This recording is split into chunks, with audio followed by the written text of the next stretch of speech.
बेटा आज हम पढ़ेंगे मानव में पाचन। आप लोग खाना खाते हो, फिर वो खाना कहाँ गायब हो जाता है? पेट में गायब हो जाता है। उससे हमें ऊर्जा तो मिलती है। तो आज हम इसी प्रोसेस को जानेंगे कि आपने जो खाना खाया है उसका पाचन कैसे होता है। ठीक है, सबसे पहले क्या होगा? मुख, यानी कि आपका जो माउथ है, मुंह। आप उसमें खाना, ऐसे रोटी सब्जी आपने ली, अपने मुंह में डाला, ठीक है। फिर वो कहाँ जाएगा? मुख गुहा। मुख गुहा मतलब जो मुंह में कैविटी अंदर, आपकी टंग के ऊपर, जीभ के ऊपर ही तो खाते हो, जीभ के ऊपर रखोगे और क्या करोगे? अपने जो दांत हैं उनसे आप खाने को चबाओगे। क्या आपने कभी देखा है कि जो हमारे दांत हैं वो सब एक से नहीं है? जैसे हमारी उंगलियां अलग अलग हैं, ऐसे हमारे दांत जो हैं वो भी क्या है? सब अलग अलग है। सबका अपना कार्य है। जैसे आपके क्लास में कोई मॉनिटर है ना, आपके काम बटे हैं, ऐसे ही दांतों के कार्य भी बटे हैं। कितने प्रकार के होते हैं? 4 प्रकार के दांत होते हैं। एक कहलाता है क्रंदक, दूसरा रदनक, तीसरा अग्र चर्वणक और चौथा चर्वणक। ठीक है, 4 प्रकार के हो गए। क्रंदक का काम क्या होता है? काटना। आप कोई चीज जो काटते हो, वो जो आपके आगे के टीथ हैं इनसे काटते हो, इनको कहेंगे क्रंदक। रदनक क्या होता है? थोड़े जो शार्प दांत होते हैं,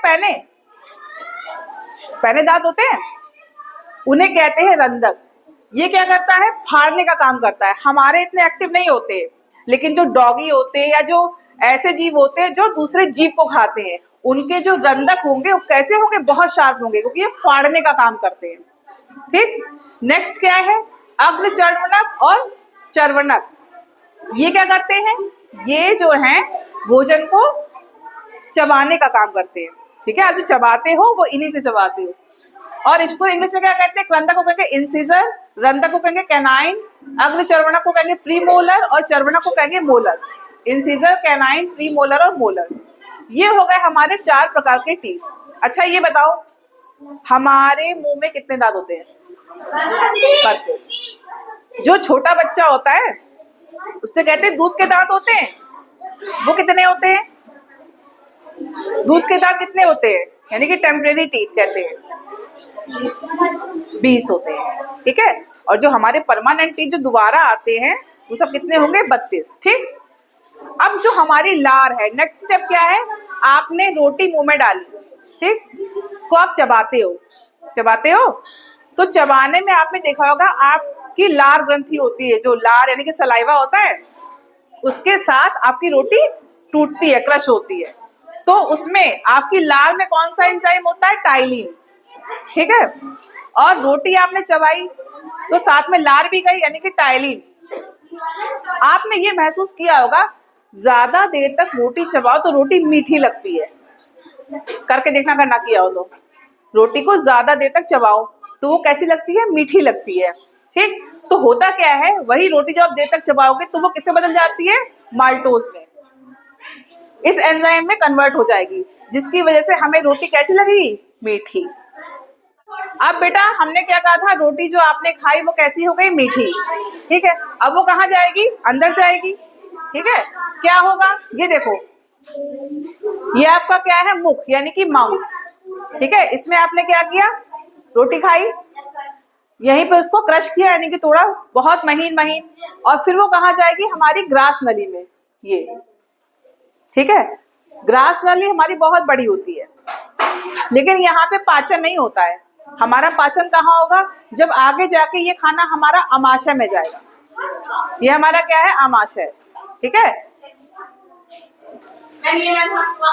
उसके बाद आमाशय में क्या होता है? खाना 3 से 4 घंटे तक रहता है। ठीक है, 4 से 5 घंटे लगभग खाना हमारा आमाशय में रहता है। अब आमाशय में क्या होता है? इसमें पाया जाता है, देखो इधर लिखा है हमने, आमाशय में क्या? जठर रस पाया जाएगा। ठीक है, पाचन एंजाइम कौन कौन से होंगे? पेप्सिन और रेनिन। पेप्सिन क्या करेगा? प्रोटीन को तोड़ेगा। ठीक है, और रेनिन क्या करेगा? दूध से दही बनाएगा। क्या करेगा? दूध से दही बनाएगा। समझ में आ रही बात? तो यानी कि प्रोटीन का और जो हमारा दूध है उसका पाचन कहाँ हो जाएगा? हमारे आमाशय में हो जाएगा। ठीक है, और क्या होता है? जठरस क्या होता है? हाइड्रोक्लोरिक एसिड यानी कि HCl, ये अम्ल होता है। ये क्या होगा? अम्ल होगा। यानी कि जो भी आपने भोजन ऐसा करा है उसमें मान लो कोई बैक्टीरिया है, ठीक है, तो वो उसको क्या करेगा? खत्म कर देगा, ठीक है, मार देगा। बहुत एसिडिक होता है ये। और क्या होगा? इसकी जो वॉल होगी इसमें क्या पाया जाता है? श्लेष्म पाया जाएगा, जो हाइड्रोक्लोरिक एसिड को क्या करेगा? प्रोटेक्शन प्रोवाइड करेगा, ताकि जो अमाशय की दीवार है वो एसिड से खराब ना हो जाए, ठीक है। उसके बाद क्या होगा? हमारा भोजन आगे बढ़ेगा, कहाँ जाएगा? छोटी आंत में। ये देखो छोटी आंत है, नाम इसका छोटी आंत है लेकिन बहुत बड़ी होती है ये, ठीक। अब छोटी आंत में क्या होगा? ये देखो छोटी आंत में पित्ताशय यानी कि बाइल जूस होगा, है ना, गॉल ब्लैडर होगा, और उससे क्या बनेगा? पित्तरस यानी कि बाइल जूस बनेगा, ठीक।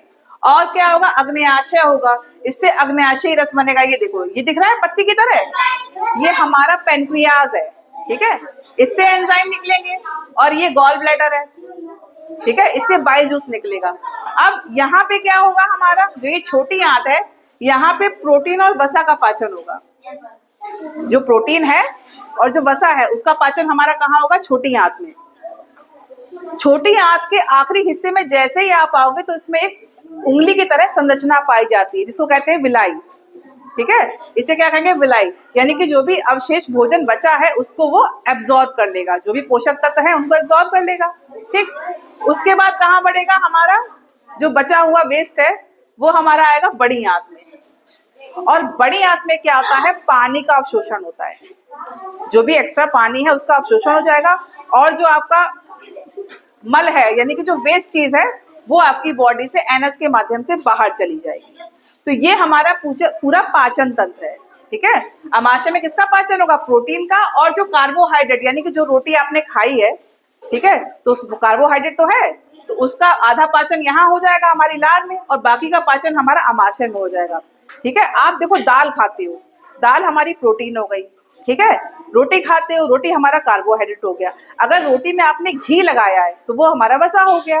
तो सिंपल है, कार्बोहाइड्रेट का डाइजेशन हमारे मुंह से शुरू हो जाता है, ठीक है। तो कार्बोहाइड्रेट और प्रोटीन का डाइजेशन कहाँ होगा? अमाशय में बाकी बचा हुआ। और उसके बाद छोटी आंत में क्या होगा? जो बाकी प्रोटीन और वसा बची उसका डाइजेशन होगा। और बड़ी आंत में क्या होगा? पानी का अवशोषण होगा, पानी एब्जॉर्ब हो जाएगा जितना चाहिए, और बाकी जो वेस्ट है वो हमारी बॉडी से बाहर चला जाएगा, ठीक है। समझ में आया?